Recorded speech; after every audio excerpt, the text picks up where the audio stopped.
여호와 하나님은 사랑이며 공의로우신 분인 줄 믿습니다. 하나님이 사랑이시기 때문에 죄인된 우리를 구원하기 위해서 자기의 아들을 십자가에 보내 죽기까지 하시고 구원하셨습니다.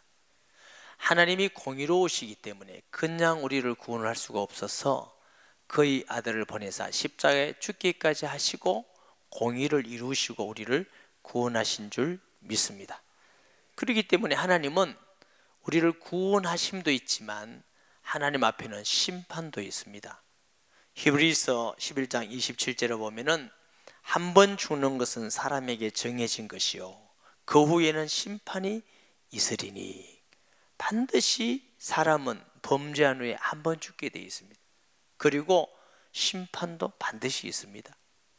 요한복음 5장 24절에 예수님께서 말씀하시기를 내가 진실로 진실로 너희에게 이르노니 내 말을 듣고 또 나 보내시를 믿는 자는 영생을 얻었고 심판에 이르지 아니하나니 사망에서 생명으로 옮겼느니라. 여기에 보면은 심판받지 않는 사람도 있다 이렇게 말씀하십니다. 그럼 말씀이 서로 충동하지요. 모든 사람이 심판을 받는다고 말씀하시고 또 심판을 받지 않는 사람도 있다고 말씀하십니다. 왜 그러냐면은 하나님의 심판은 다양합니다. 불신자가 받는 심판이 있고 성도가 받는 심판도 있습니다. 목사님, 성도가 예수 믿고 구원받는데도 심판이 있습니까? 예. 무슨 심판이냐?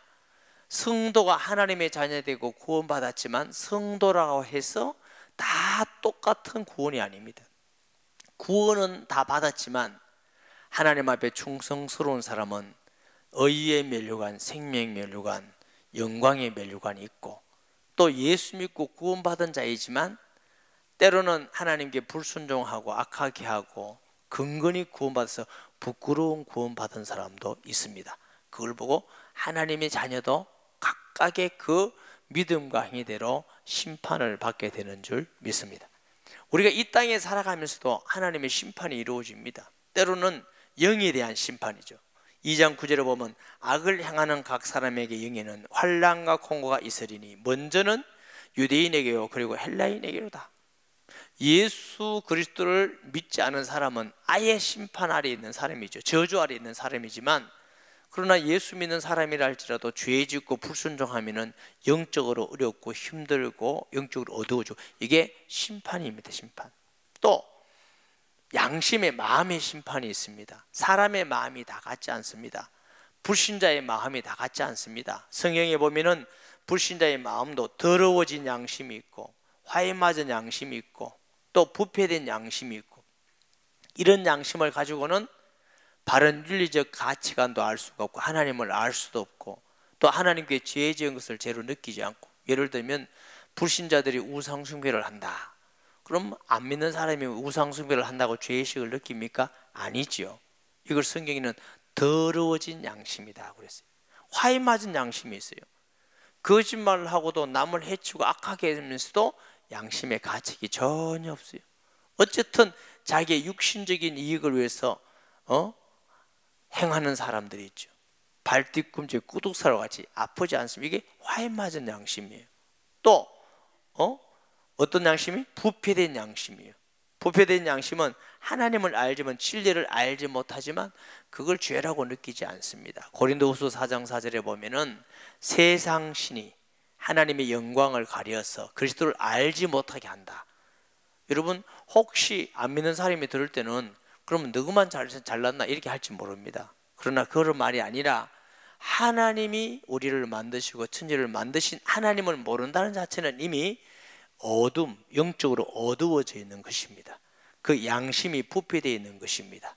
그렇기 때문에 바른 영적 가치관이나 윤리 도덕의 가치관이나 사람의 가치관을 모르는 것이죠. 그게 이미 심판을 받고 심판을 받는 삶이죠. 우리의 삶의 심판도 있습니다.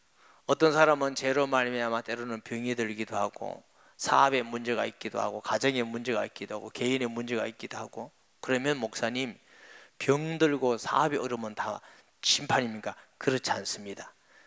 요셉 같은 사람은 의롭지만 어려움을 당하기도 하고, 다윗도 의롭지만 어려움을 당하기도 하고, 바울 같은 사람은 복음 전하기 위해서 고난과 또 고통을 하고 배고픔을 당해도 죽기도 하고, 우리는 사람이기 때문에 저 사람이 심판을 받아서 그런지 하나님의 또 축복된 계획인지 알 수가 없습니다. 그렇기 때문에 우리는 남을 판단하고 비판하는 자리에 있어서는 아니 될 줄 믿으시기를 바랍니다. 우리는 어떤 현상을 가지고 저 사람이 죄를 지었다, 저 사람이 어깨다. 바리새인들은 늘 그랬어요. 바리새인들은 나병 환자가 되면 저주받은 사람이다, 잘못된 사람이다. 나면서부터 안진뱅이는 죄를 지어서 그렇다, 그런 것이 아니라는 것입니다.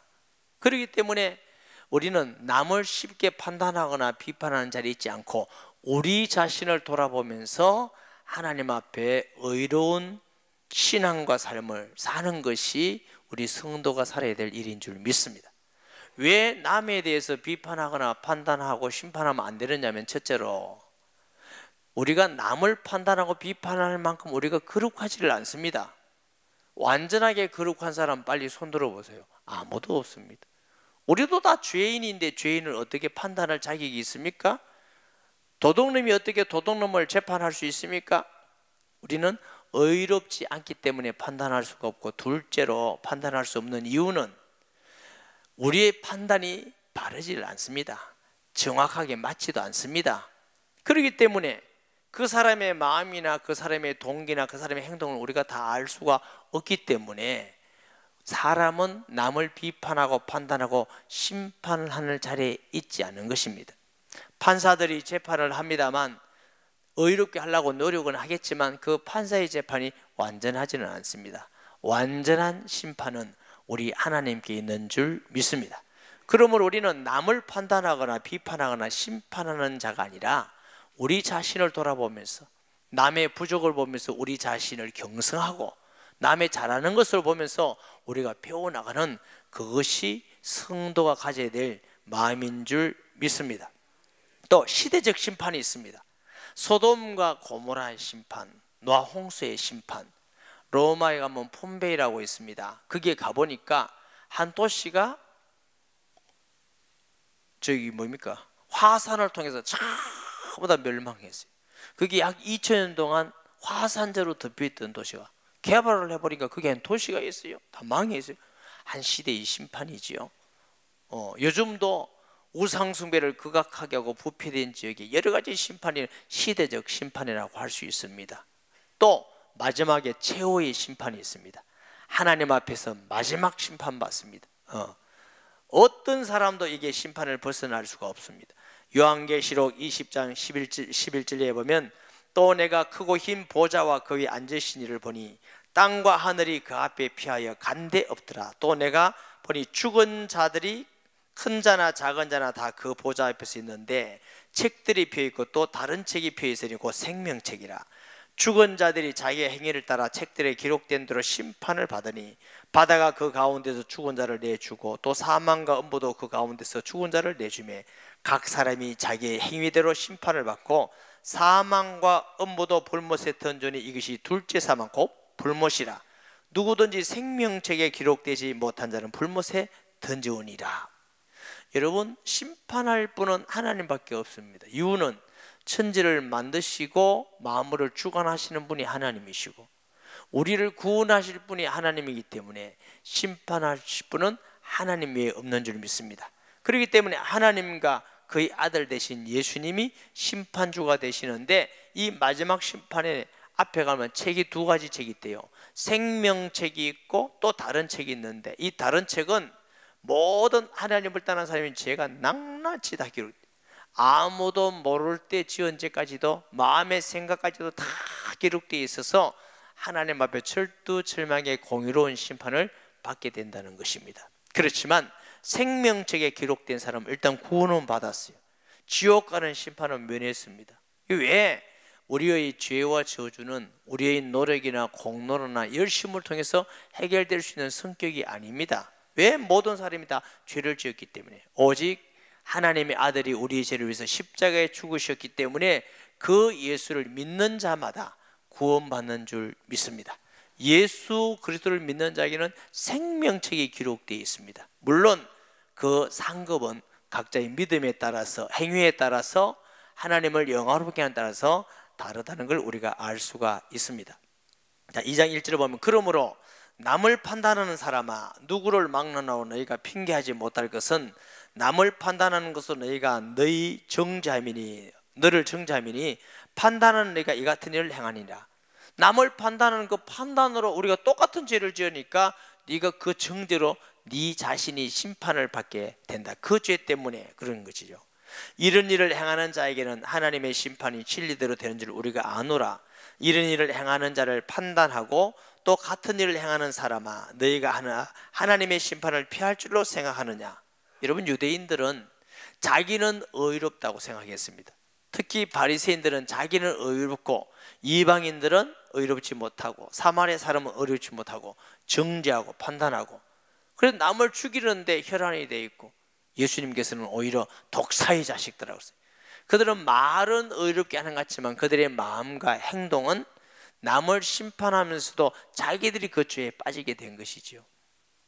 그게 예수 믿지 않은 사람은 주로 자기가 죄를 지으면서 이렇게 많이 해요. 혹시 또 예수 믿는 사람도 유혹에 빠지는 사람이 있습니다. 예수 믿는다 하면서 나는 의롭고 구원받았다 하면서도 불신자하고 비슷하게 남 정죄하기를 좋아하고 판단하기를 좋아하고 심판하기를 좋아하고 시기와 질투가 가득하고, 이것은 예수 믿는 사람의 마음이 아닙니다. 그런 마음은 통례하고 회개하고 주님을 닮아가는 죄들이 되어야 됨이 옳은 줄 믿습니다.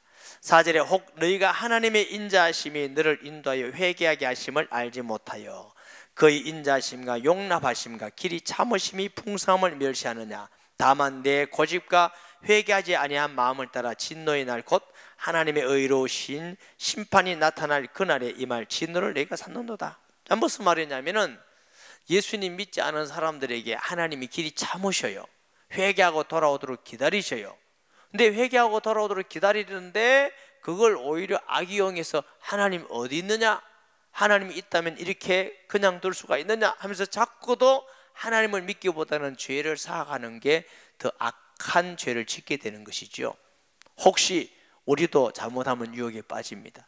우리가 실수하고 죄를 짓고 잘못할 때 금방 하나님이 우리에게 고난과 고통과 어려움을 주지 않는다 할지라도 그것을 보고 우리가 하나님 뭐 죄 지어도 괜찮네, 뭐 하나님 불순종해도 괜찮네, 하나님 뜻대로 안 살아도 괜찮네, 이걸 악용하는 성도가 되지 마시기를 바랍니다.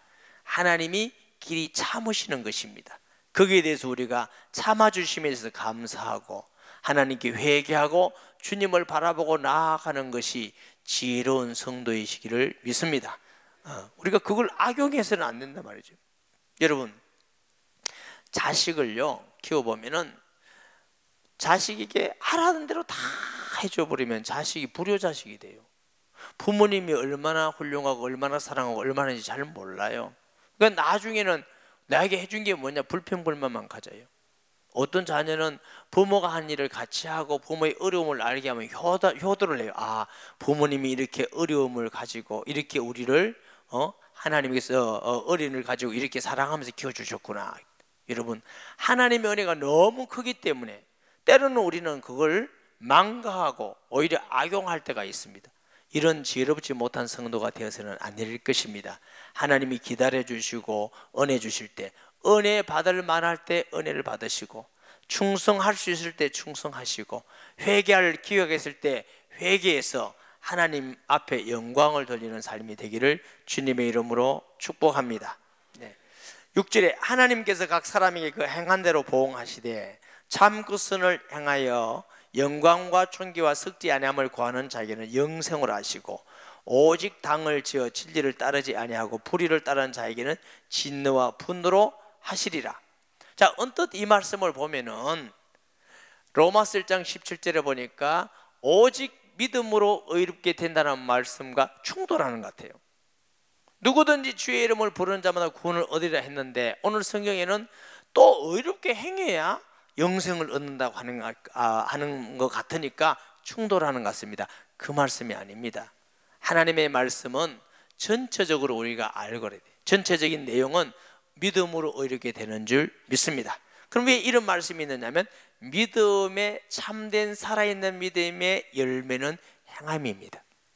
그래서 야고보 선생은 행함이 없는 믿음은 그 믿음 자체가 죽은 것이니라. 때로 우리가 실수할 수 있고 잠깐 동안 죄에 빠질 수 있고 악한 생각을 가질 수 있습니다. 그러나 그것이 영원하다면 그건 믿음의 사람이 아닙니다. 혹시 우리가 죄를 그하고 악한 생각에 빠지고 잘못될 때 회개하고 통회하고 돌아와 하나님 앞에서 의로움, 하나님 앞에서 새로운 힘을 얻고 주님을 닮아가는 성화의 과정을 가는 것이 그리스도의 삶인 줄 믿습니다. 예수님께서 그 열매를 보고 나무를 알지니라 그랬습니다. 저는 신앙생활하면서 사역하면서 어떤 분들은 교회를 다니는데 귀신 들린 사람이 있어요. 근데 우리 교회에 그런 사람이 있단 말이 아니고 사역을 하다 보니까 그런 교회 성도가 다른 교회도 있더라고요. 근데 이분은 열심히 새벽기도 하고 11조도 잘하고 열심히 봉사도 잘하고 하는데 늘 저주가 일어나요. 그리고 교회의 시기와 질투와 분쟁을 일으키고 불신앙을 하고 교회를 어지럽게 하고 어쩌다가 한 번 하는 것이 아니라 이 사람은 그것이 일평생 하는 거예요. 그 사람 때문에 교회가 발음 잘 날려서 너시고 이것은 아닙니다. 여러분, 우리가 자취생하고 잘못해서 그럴 수 있지만 하나님의 성령은 그렇게 하지 않습니다. 하나님의 성령은 교회를 하나 되게 하시는 분인 줄 믿습니다. 성령의 열매는 사랑과 희락과 의로움입니다. 양선입니다. 하나님을 경외하고 싶어 마음이 생기고 말씀을 사모하고 성도를 사랑하고 돕고 용납하고 복음 전하고 우리가 또 어떤 부분에서는 잘못을 기도해주고 세워주고 이런 마음이 그리스도의 마음이죠. 우리가 신앙생활을 잘하고 있다 못하고 있다 기준은 목사님도 아니고 성도도 아닙니다. 예수 그리스도가 우리의 기준인 줄 믿습니다. 성령이 우리에게 오시면 예수님을 차츰 닮아가야 되는 것이죠. 예수님은 나는 마음이 온유하고 겸손하니 나를 배우라 그러셨어요. 바리새인들은 예수님을 정죄하고 현장에 가늠한 여인을 죽이기 위해서 정죄하고 시험하지만 예수님은 그를 살리기 위해서 오셨습니다. 나도 너를 정죄하지 않으니 다시는 죄를 범하지 말라. 할렐루야. 다른 것이죠. 열매가 하나님의 성령의 열매냐 악한 귀신의 열매냐, 남은 우리를 모르고 판단할 수도 없지만 우리 자신을 판단하고 봐야 될 줄 믿습니다. 그래서 날마다 바울은 나를 저 복종케 하면 나는 날마다 죽노라. 우리 신앙생활은 일주일에 한 번 예배드리는 것이 아닙니다. 날마다 주 앞에서 우리를 돌아보면서 우리를 저 복종케 하면서 하나님을 경외하고 말씀을 지켜나감으로 선을 행하는 열매가 있는 것인 줄 믿습니다. 이런 의미에서 선을 행하여 영광, 하나님의 영광과 존귀와 석자됨을 구하는 그런 사람은 영생을 얻는다 말씀이 맞죠. 왜? 우리 안에 성령이 계시면 성령의 감화 감동을 받게 되어 있는 줄 믿습니다. 오직 당을 지어 진리를 따르지 아니하고 불의를 따르는 자에게는 진노와 분노가 있으리니, 이 당이란 말은 성령 안에서 하나 되는 걸 말하지 않습니다. 하나님 앞에 불신앙하면서 하나 되는 걸 말하는 것이지요. 모세가 12정탐꾼을 보냅니다. 10정탐꾼이 돌아와서 보고하기를 적과 꿀이는 땅이었습니다. 대단한 땅이고 하나님 말씀 맞습니다. 그런데 하나 문제가 생겼습니다.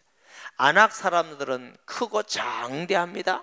우리는 거기 비하면 아주 왜소하고 적습니다. 메뚜기 한 가지입니다. 가면 우리 다 죽습니다.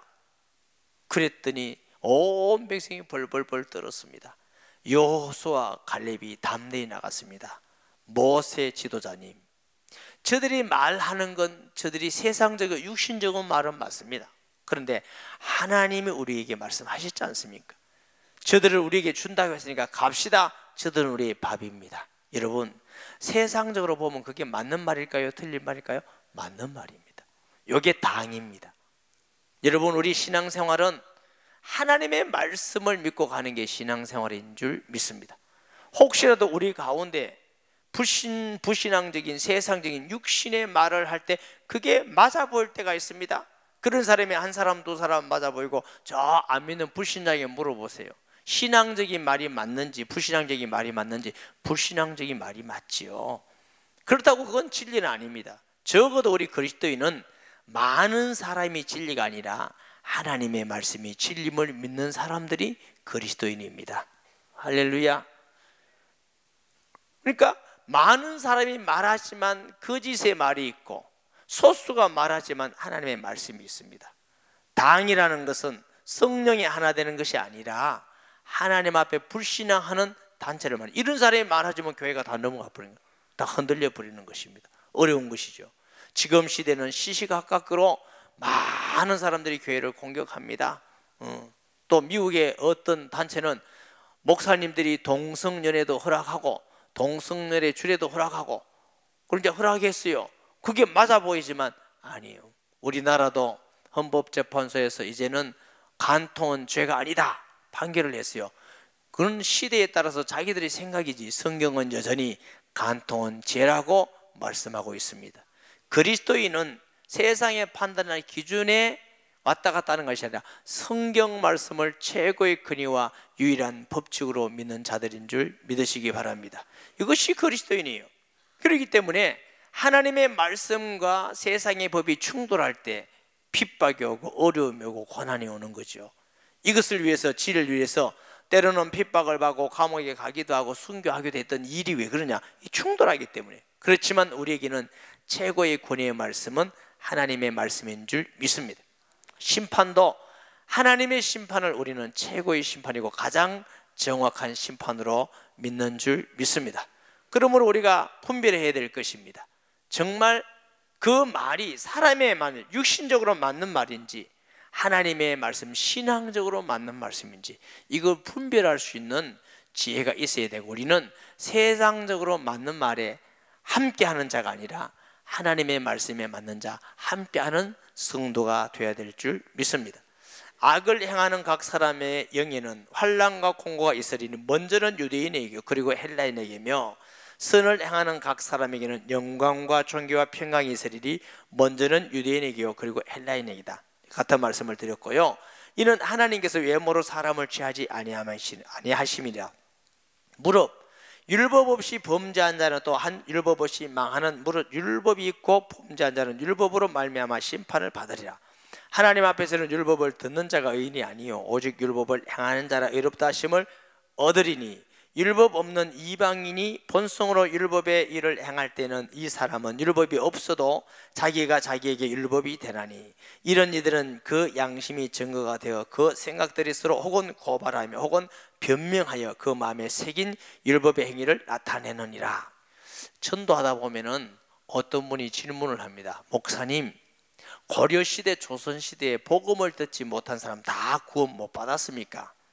이 말은 하나님 불공평하고 하나님 악합니다. 복음도 전해놓지 않고 다 심판하면 어떻게 합니까? 그 하나님 책임입니다. 이런 어떤 의도도 있습니다. 그리고 특별히 구체적으로 말하는 어떤 청년들은 합니다. 목사님, 세종대왕도 구원 못 받았습니까? 이수진 장군도 구원 못 받았습니까? 여러분 자칫자마다 구원 못 받으면 기사대기 맞습니다. 그럼 지혜롭게 말씀하셔야 됩니다. 그때 여러분 이렇게 하셔야 됩니다. 첫째로 모든 사람은 죄를 범하였음에 하나님의 영광에 이르지 못한다. 모든 사람은 죄인이지. 하나님이 지옥 보내는 게 아니고 모든 사람이 죄를 범하였음에 그 마음에 하나님 두기를 싫어하고, 그러니까 우리가 로마서 1장에도 보듯이 하나님 두기를 싫어하는 게 하나님이 그 마음의 정의도 버려두사 그냥 놔두는 게 멸망이에요. 이수신 장군 세종대왕도 죄인이다.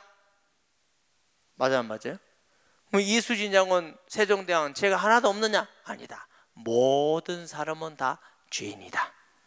둘째로 복음을 듣지 못한 시대의 사람에게는 양심 심판이라는 게 있다.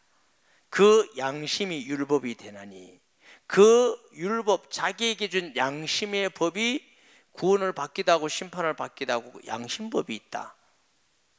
근데 이 말씀이 무슨 말인지 아십니까 여러분? 바울이 왜 이 말씀을 쓰는지 아십니까? 양심으로 하나님께 구원받을 사람이 있겠습니까? 없겠습니까? 그렇게 완전 묵울하게 거룩한 양심을 가진 사람이 있습니까? 없습니다 여러분. 어떤 사람도 내가 양심으로 내게 율법에 대해서 양심의 끄리낌을 한 번도 행하지 않은 사람이 있습니까? 빨리 손 들어보세요. 나는 지금까지 살면서 양심의 끄리낌이 있는 행위나 말이나 생각을 한 번도 해보지 않았다, 이런 사람이 있습니까? 거짓말 대회를 했대요. 그랑프리가 나는 아직까지 거짓말 한 번도 안 했다, 그 사람이 1등이었대요. 여러분, 우리는 다 죄인이기 때문에 우리의 양심으로, 우리의 행위로, 율법으로 하나님께 의롭게 되고 구원받을 사람 아무도 없다, 그 말입니다.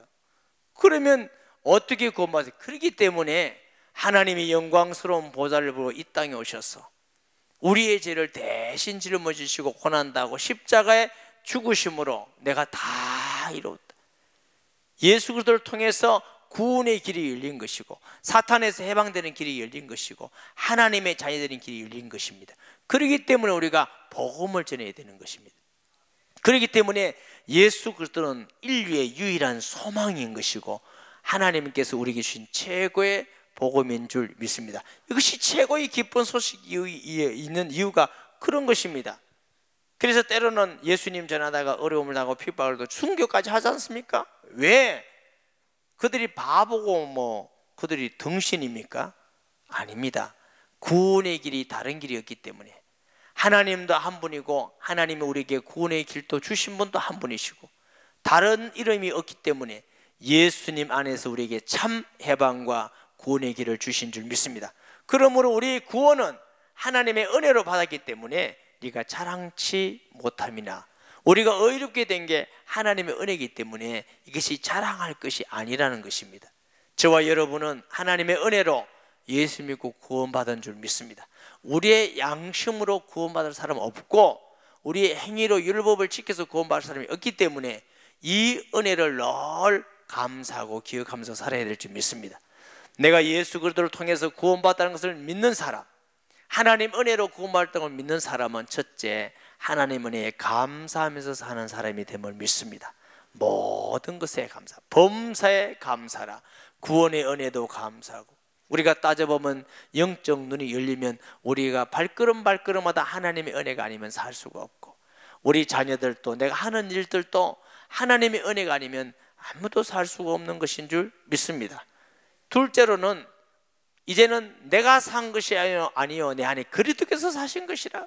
바울은 나는 내 것이 아니고 그리스도의 것이 되었다고 했으니까 이제는 주님의 것으로 하나님을 기쁘고 영광 돌리는 삶을 사는 것이 그리스도인이어야 될 줄 믿습니다.